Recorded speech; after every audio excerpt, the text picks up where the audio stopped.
Parce que l'ongoli mutu munene na famille, to ebite le banga zala nai na mboka na biso. Un simple étranger, il est venu à Bomi Muninga sans pourtant qu'on se rende compte que dans Boma Mutu, c'est qu'à Boma déjà battu. C'est que moi, on a déjà criminel. Qu'on se le dise. C'est que moi, on a boyé, moi, on a mouké, boyé vraiment. Ah, ça même pas de 18 ans d'âge. Ryan, il a 13 ans. Il a 13 ans. Il est le nez de sa famille. Azana balé qui n'est pas sima. Azana a 13 ans. A tiki mokilage, il a 13 ans. Pourquoi? Parce que moi, na moko ya koulou na batanga kana yé abomi. Dans les capé ko sola na on a lycée Madame Le Sévigné. Quand ça qui collège ce lycée. Lycée Madame Le Sévigné, oui. Il y a Willy Bakonga. Tant que l'on est salami na école. École, il fallait saisir na justice. Mais bino boye kolobana batuke, il paraîtrait, maman le salama ki lubanda ya école. Moi na muninga zotanga na école na yo, akufi na kati ya école na yo, mais yo lobi ki akufa ki libolobi ki akufi libanda ya école na bino. Oui, on accepte. Pourquoi vous gardez qui kassi vérité école? Nous n'avons pas poignardé. Pour moi, quand je dis qu'il est criminel, j'assume mes propos. Il a juste calculé place mon thème mes alaka. Tchou. Naza contre mouton le balanga que moi na moukié azalaka soki nani ngwana ya justice. A conflit avec la justice. Moututa comment les mineurs azala conflit la justice. Non. Moi non, bon mono ya moi non. À cause de Congolais. À ça de nationalité congolais. Sera ça Congolais c'est à 50%.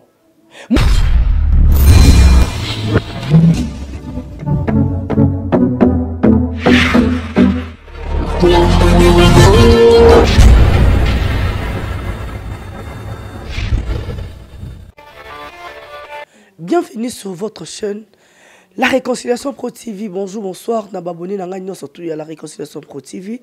Merci na confiance et fidélité bopé sakananga. Je dis un grand merci nababoni fidèle nanga tout au bas commentaire ba like kaka ba partageaka. Un grand merci na papa Ben Bakadi la monstre Bakadi là pour toutes les opportunités. Un grand merci à toi qui donné ma j'adore la caméra. Un grand merci na notre ONG bao nous surtout balinga rester là somana esa gayar boy ba été on appelle la rabino ndenge bino pe bolinga vraiment les lobo koloba c'était là soit na au bois quitté avec cette attitude. Pourquoi? Ça fait très mal. Je suis une mère, je suis parent, je suis la mère des enfants et je suis la mémé de mémé.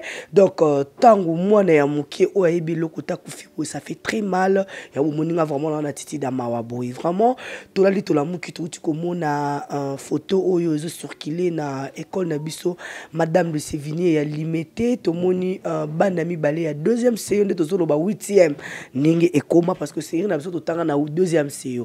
Donc comme na moi na moko moninga moko a poignardé ndeko na ye na motema et puis directement et Memi Naliwa. On va vraiment essayer de parler sur ça et puis avant na banda na beleli ministre de la justice ngai Constant Mutamba na beleli Constant Mutamba le ministre qu'il fallait à la place qu'il faut na beleli yaka vraiment ozwa kiti ofanda oyo kangai vraiment na bokibi parce que na yebi ke ba émission ngai et otalaka yango et puis on réagissaka c'est là ba émission nanga lisolo ezali lisolo ezali bana na kati ya classe moi discussion soit disant il est kaki et après muninga moko a garder qui rancune wana na motema ake kozwa bistouri dans la bible bistouri mon docteur Alpha Maître ya mon beau-frère chéri à comprendre déjà le on dit na loba bistouri za biloko bango ba docteur basale la mingi na salle d'op et basale en mingi ba pansement et puis ba ndero na biso basimaka courant le rôle ba Christian Kabea wetu bango basale en mingi pour la kokatela yango ba câble ya courant. Moi na ya 13 ans il a eu l'audace ya kozwa bistouri pour ne roya ko boma muninga na ye. En tout cas, on a telle photo wana. Le gars en question, Ryan, il a 13 ans. Il a 13 ans. Il est le nez de sa famille. Azana balé qui n'est pas sima. Azana 13 ans. A tiki mokilage, il a 13 ans. Pourquoi? Parce que moi na moko ya koulou na batanga kana yé abomi. Et puis selon les informations, babi atubi mutu moko te. 2 personnes, moko aza gravement. Tout le monde ko solo là. Rentrée scolaire et zongi 1 semaine 4 jours. Lundi, mardi, oui. 1 semaine 4 jours. Peut-être Ryan a kené ka classe lundi parce que mes parents belé bazon c'est ba na ba classe ka lundi. Ryan a kené classe ka lundi. Ne li que 2024 2025 année scolaire dans 6 ans. Donc on passé na 9e. On se donne le 3e des humanités. Et puis Ryan a kené ka classe il y a 4 jours, il y a 3 jours à Koufi. Et puis non mais capé ko so là on a lycée Madame Le Sévigné. Quand ça qui collège ce qui lycée. Lycée Madame Le Sévigné, oui. Il y a Willy Bakonga. Tant que l'on connaît salami na école. École il fallait bon saisir dans justice. Mais bino boye koloba na batuke, il paraîtrait maman le salama qui lui banda ya école. Pourquoi vous pouvez être si méchant jusqu'à ce tel point? Les enseignants parents, et lui-même notre promoteur Willy Bakonga, c'est un parent. Moi, na muninga zotanga na école na yo, akufi na kati école na yo, mais yo lobi ki akufa ki libo, lobi ki akufi li banda ya école na bino. Oui, on accepte. Pourquoi vous gardez qui kasi vérité école? Parce que l'école a dit babunda ki li banda ya école et puis atuba ki kaka biki ce qui métallique. Big métallique qui existe, ils ont rajouté. Non, mon monde c'est comme dans le bureau.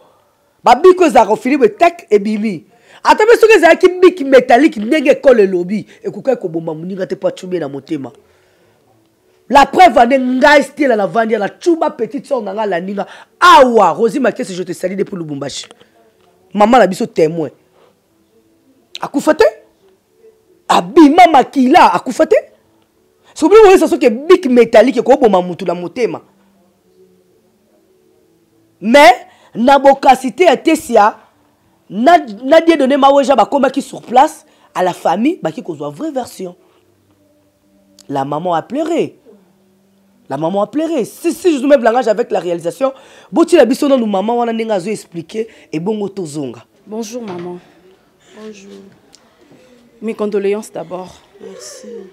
Nalikambo pasi o ekomeli bino parce que ngamone na zabu na kokate na za sous émotion ko bungisa mwana ya mukie bungisa pasi ko meka ko expliquer biso qu'est-ce qui s'est passé réellement. D'abord l'enfant s'appelle comment? L'enfant s'appelle Ryan. Donc mwana moko mwana malamu. Ezate ke so mutakufi baloba bolamu nete. Wana za voisine nga mwana ba benga biso souvent mingi de quoi ba passa ba voisine bokoka na boy. Donc comme plus que même famille, tous à la bien, tous là ka kolia tout ça. Bon, lobby, moi on a biso za na prière. Ah ça va maman là-bas chez maman Deborah, il y a un enfant qui est mort là-bas. Bon, to eba ki pété, to ti prière to ya to ki makelele. Nde to koti Raël, tu bandi kolela wan to zaki na information te. Par après explication maman lobi ke ba benga ki vers 11h 12h. Bazo ebise ke moi na zoki. Ba benga ki na partie école ke moi na zoki. Ala atuni bango boza pe bisi bango te ya kaka na première rue. A comme na première rue akasaki HJ. Ba bisi te ya kana Saint-Joseph. Kokoma comme na Saint-Joseph akuti mwana na kati hémorragie ya toni bango bo transférer biso soki ya moyen ezata zo bonde la bango de façon to te pesa mon ambulance to kene habite nga na zana mutuka to mema mwana donc esali biso pasi donc to lobaki rien akufeli na AJ donc HJT na Saint-Joseph mais est-ce que bozo qui ton autres parents bazo qui ton membre moko famille ya kozonga na école ya koyeba qu'est-ce qui s'est réellement passé wana na ebité wana parents imonda ko expliquer. Merci maman. Maman, ça fait vraiment mal, ça fait mal, ça fait vraiment mal. On a évité. Okay, merci. Ça fait vraiment mal. Une petite dispute entre élèves le mardi. Une petite dispute entre élèves le mardi. Et puis, mercredi, le criminel en question, parce que moi, je ne l'appellerai jamais un enfant. Ce n'est pas un enfant, c'est un criminel. Mais est-ce que les parents étaient au courant de la dispute en question? Non, parce que sa mère dit que le mardi, après le drame, la dispute en question, lui, il est rentré à la maison comme si de rien n'était. Ils ont joué à la balle, ils ont joué tranquillement. Parce que sa mère a dit que d'habitude, quand il y a une petite dispute, ça fait même pas 2 semaines, c'est une semaine. Donc, une semaine, car elle est l'un des mois, dans la classe. Donc, ils ne se connaissaient presque pas. Une semaine. Elle a dit que quand... Oui. Elle a dit que lui, quand il a un problème, il est peut-être dans son coin, il ne dira rien, il ne va pas parler. Et puis sa mère connaissait, et puis mais elle a dit qu'il était blanc comme neige, aucun problème. L'enfant joue, il rit avec ses frères, ses sœurs, il est tranquille. Pendant que les criminels, lui de son coin, il a gardé ça dans le cœur. Il s'est dit que bon, je vais analyser mon plan. Je vais faire comment? Parce que si on va prendre l'effet que c'était une petite bagarre entre élèves, ça ne va pas marcher. C'est un criminel, c'est un psychopathe, cet enfant. Il s'est...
Même pas à, je ne sais pas d'une distance de combien. À ce moment-là, c'est une urgence. Beaucoup de Bukangi, Sinzela, Bolexabi, Soto Katisa, Tokenkotika Mwana, Arutiko choc. Non. Et ils font quoi? Ils amènent le corps de l'enfant, ils ramènent ça. Et je vois rien, comment bien corps. Ils ramènent le corps. Ils ramènent Ryan à Saint-Joseph, 12 rues. Entière qu'ils ont sauté, 12 rues.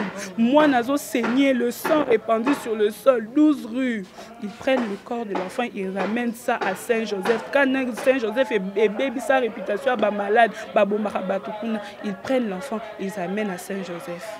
Saint-Joseph peut-être aussi la prise en charge, même s'ils avaient une bonne prise en charge, le temps qui s'est écoulé, l'hémorragie, le sang qui coule.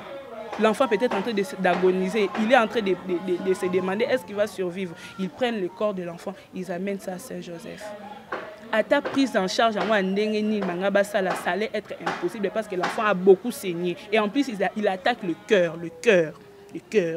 Même pas le boko, même pas le boumou, même pas le polo, même pas naïbité, toutes les parties du corps qui ne sont pas des parties qui sont très touchées. Des parties où quand c'est les points faibles et quand on te touche là-bas, c'est fini, tu es mort. C'est le cœur. Le cœur qui l'attaque, le cœur. Et à plusieurs reprises. La force d'abord de ces criminels, comme moi, j'ai 12 ans, ceux qui 13 ans, quelle force qu'il a eu d'empoigner. Parce que les trucs là, ça blesse, oui. Mais ceux peut-être, qui peut-être moi, accident, on peut se dire que c'était un accident, peut-être ça allait les chrétiens. Non, mais ça perfore le corps. Et puis le sang coule abondamment par terre. Sa maman qui arrive, elle ne comprend pas ce qui se passe. Elle, dans sa tête, quand on l'appelle que l'enfant est blessé, elle se dit que l'enfant est à HJ. On lui dit non, l'enfant est à Saint-Joseph. Sa mère se questionne. Qu'est-ce qui se passe? Elle arrive à Saint-Joseph. Elle demande l'enfant. Non, il va bien. Il essaie un peu de se remettre. Elle dit que il essaie un peu de se remettre. Je dois arriver moi pour voir l'enfant. Oh non, non, on est en train encore de l'arranger. Quand elle a vu que l'enfant a soulevé un peu les bras, il bouge un peu. Elle s'est dit que non, mon enfant va bien. Je reste dehors, j'attends alors que Bossi ça y est pansement. Vers 16h, l'enfant cède. Vers 16h, l'enfant cède. Elle va, on prend les draps, on met sur la tête de son fils. Elle n'arrive pas à comprendre. Elle se dit que moi, je paie ma. Pourquoi enlevez-moi ces draps-là? L'enfant ne va pas bien respirer. Donc, moi, on essaie à Koufaki. Merci beaucoup Dieu donné Maroui, j'adore la caméra et puis à la réalisation. J'espère que Ngana Bino Totukolanda, la maman de l'enfant, comme elle a dit, Alobinine, Boyoki. Il y a une discussion il y a mardi. Oh le loto solo la awa toza vendredi, jeudi. Il y a mardi. Mais la discussion il y a mardi, pour moi que moi na un criminel de naissance. Donc il est né déjà, il est criminel. Azeli kaka pour moi muke ya mineur Azeli distraction des aribaninga ba même ba sac ba bima pressé to ke ndaku ba ba ko zo ba ba voiture ba zo wel ça ba ke ndaku ba ba ke na ko zo transport ba zo wel ça ba ke kuna pe bato ba kata ba stop ba stop parami tuka la première voilà ba zo stopper kuna po ba la ba katisa. Il a profité dans ces moments là pour aya boko poignarder muninga. Et puis mon a poignardé. Pour moi, quand je dis qu'il est criminel, j'assume mes propos. Il a juste calculé place pour mes alaka. Tchou.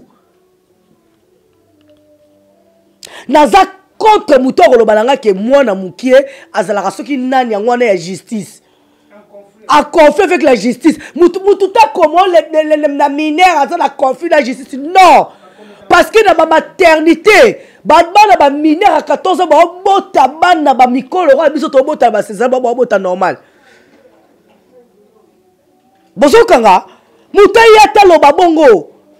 Parce que nous tous nous sommes des parents, na qui passe ne ka ke rine langa ke na classe, momo langa ke na classe, aden langa ke na classe, jolvi langa ke na classe, oracle langa ke na classe. Na vanda ba ko be nga mwana moya bongo et puis mwana ngoko tale karaboye, c'est un étranger. Oui, parce que c'est vigné, il y a trop d'étrangers, des étrangers batanga. Au comme moi, moi, quand France, rien à qui n'entend à la Sévigné parce que c'est vigné pour mon parent, tant que ça moi na Sévigné, c'est pas facile. Parce que la mine avait pas moins de $600. Ce que moi na wana bossé un étranger. Avant que nous na ba branche mususu. Ngai ne na yebeli Congolais ko boma mutu na mboka mpayate. Donc saboter yo. Je vous jure. Bon, saboter. Mais ces petits garçons ici, avant de pénétrer, Azaso qui a trippé la 4e rue. Oui, il faut pas s'ambisser. Mais Maroya Rake, mineur a conflit la justice. Akba commettre réfraction te. Mineur a commettre réfraction te. Nenga bino bolo baka la justice, c'est la loi. Mineur a commettre réfraction te. Bon, mineur bato in prison. Mineur azo kata tata mukolo. Lichette azo battre kaza mineur. Baké na pavillon 10. Après 6 mois, après 3 mois, mineur azali banda. Bon, oui, il a mort d'homme. Mineur a bomi muninga na mineur. Botala dans le photo moi non, ne bo mono merci de donner ma bouche. Botala moi non. Moi non bo mono ya moi non. À cause à congolais. Azapele de nationalité congolais. Sera za congolais c'est kaza 50%. Moutaya Peta le balanga que c'était le présenté photo mineur. C'est lui qui est le meurtrier. Mais c'est Constant Moutamba, notre ministre plutôt. Ministre Tobane Kozela, ça fait beaucoup d'années. Justice à Moko, la biso qui justice Moko corrompu. J'assume mes propos, mais ministre la biso Constant Moutamba lobby non à la corruption. Oui. Télémé la biso likambo malgré tout le monde qui va vidéo comment empoisonner qui yo. Mais nzambe ya bato yo zo côté là. Ba kota likambo jamais muto kwa yo akokufa na osala ta 50 la bokondi. Po yo za non wana. On se to facha zo continuer ko umela yo pe fo zala wana. Nzamba lo la kolongola to mona bato ba bika la ba poison. Constant Moutamba nzamba lo la ko kelo mawa papa tu es encore jeune. Okotika bokilo pour la bateau mitema mabete ba na Congo oyo. Pour parce que yo zo lobela mboko zo bundela peuple congolais ba kitsa mutulu la se nzamba ko permettre en côté. Kota likamba famille oyo. Tango ba kota likamba famille pourquoi parce que to otaki komona dossier ya Frida Lutumba awa. ndenge mataki kitaki ndenge bato so bayaki avec toute chaleur dola za wapi dola kenda wapi lelo oyo Frida okoma makayabu Thomson batie na kati ya frigo nde tozaka na kati ba chambre froide ba somba yete po bakunda ti lelo Frida koma malili toyebi te soka longwa de ba poso asala de ba ride soki pa asala ndenge nini ti la za la morgue mais dola a continué à tirer l'eau. Au tambola, kolia, komela. S'il s'agit pas d'un moi, c'est le colambé, azalana moi si. Mais Frida, elle est partie sans suite. Magistrat, ça y a un dossier, Abimisi, gérant et hôtel. C'est fini. Si vous consultez là, tout le monde qui veut mentir à Frida. Elle est partie. On a besoin de la justice dans notre pays. On a besoin de ça. Ministre Constant Moutamba, vous travaillez avec qui? Ceux qui ont été bassés, la mission intérieure dans Moussalo Yosala. Moi, on a 13 ans, il y a un modèle à boyer. À côté, si vous n'avez pas mabélé. Et puis, famille, comment on appelle famille, on dirait que c'est joviste. Bah, témoin de Jova. Bango pas la bango. La mort existe. La mort naturelle existe. La mort existe. Mais ngaste là. Moi, nanga iboye. Moi, non, c'est moi, nanga boye. T'es regardé, il faut qu'il épouse la place à moi, nana. Parce que l'ongoli moutou mouné na famille. Tu évites le bangaza la naï namboka la biso. Un simple étranger, il est venu à Bomi Mouninga sans pourtant qu'on se rende compte que dans Boma Moutou, c'est qu'à Bomara déjà bateau. C'est que moi, on a déjà criminel. Qu'on se le dise. C'est que moi, on a boyé, moi, on a mouké, boyé vraiment. Ça même pas de 18 ans d'âge. Il a, moi, on a côté de ce qui passe à des cabas, 13 ans, 14 ans. Comment il peut avoir cette idée? Il y a un moninga dans le Bakango. J'ai dit un grand merci à Marlene Massoumou, ma petite sœur chérie. À permettre à Bana Batala, ma film, ma bitumba, tel le dessin animé. Tu reproverais ma Boke TV. Que batte la film, on ne fait pas ça chez vous. Quand vous disiez que ne faites pas ça chez vous, on la TV, pourquoi? Pour vous, qui s'abandonne, l'obiso saliboé, salaboé. On appelle la mécanano. Parce que si on talibé, c'est que moi, on a la film, on a bambeli, on a masasi, on a babé. Pourquoi? Parce que moi, on a mouké, je ne peux pas avoir l'idée, il y a que tu as mbeli à poignarder dans le niveau de mon thème. C'est que ça, moi, on a la capenza biloko wana. Alors, Nzambe na ngaya kota likambu ya mwana wa mobali et puis justice a mboka la biso to interpeller bino boka babi lobby déjà procès ko banda. Ce qui Nzamba petit Dieu nous prête vie ngala okendo landela dossier wana. Donc ko landela ngo pourquoi? Parce que to yeba ba okatela mwana na combien de années. Parce que ça mo bomi. Celui qui tue par le peu mourra par le peu. Est-ce que ces petits garçons là bakopé ça yé pemba no kia ke kokufa na nenga bomi muninga to yebité dossier à suivre hein. On va continuer troser la dossier wana lobby déjà vendredi ba au la dossier wana. Merci beaucoup de m'abonner na biso ba parents nyo surtout beau réagir na ba commentaire na bino ba parents beau réagir na ba j'aime na bino ba parents beau réagir parce que mambo il faut ministre de la justice à kota yango parce que c'est pas normal. C'est pas normal. Vraiment pas trop à dire, mais sincères condoléances na famille wana. Obabungisi moi na bango na eli qui est attaqué classe à Kozonga, mais Dieu a décidé le contraire de tout parce qu'il y avait un criminel auprès à moi na biso wana akei kakaboye et criminel azana na parquet il y a 4e mairie na parquet d'enfants na tripé parquet pour les enfants azakona. Tout le bani que la justice soit faite. Mais c'est Constant Moutamba. Merci beaucoup de m'abonner dans la nyonso. Merci de m'attendre aux Olibako à Kolandanga. Merci à toi de donner Baouja pour ce travail. Merci à Tessia pour y passer qui on a sur place. Merci Nabino pour tous vraiment Babilili ou Tocheli Bino na la réconciliation pro TV. C'était Tessia avec Dieu donné Maouja. Un grand merci à vous. Un grand merci à tout au Bazora Libako à Kolandanga. Vraiment dossier à suivre. Quant à moi et vous, on se retrouve au prochain numéro.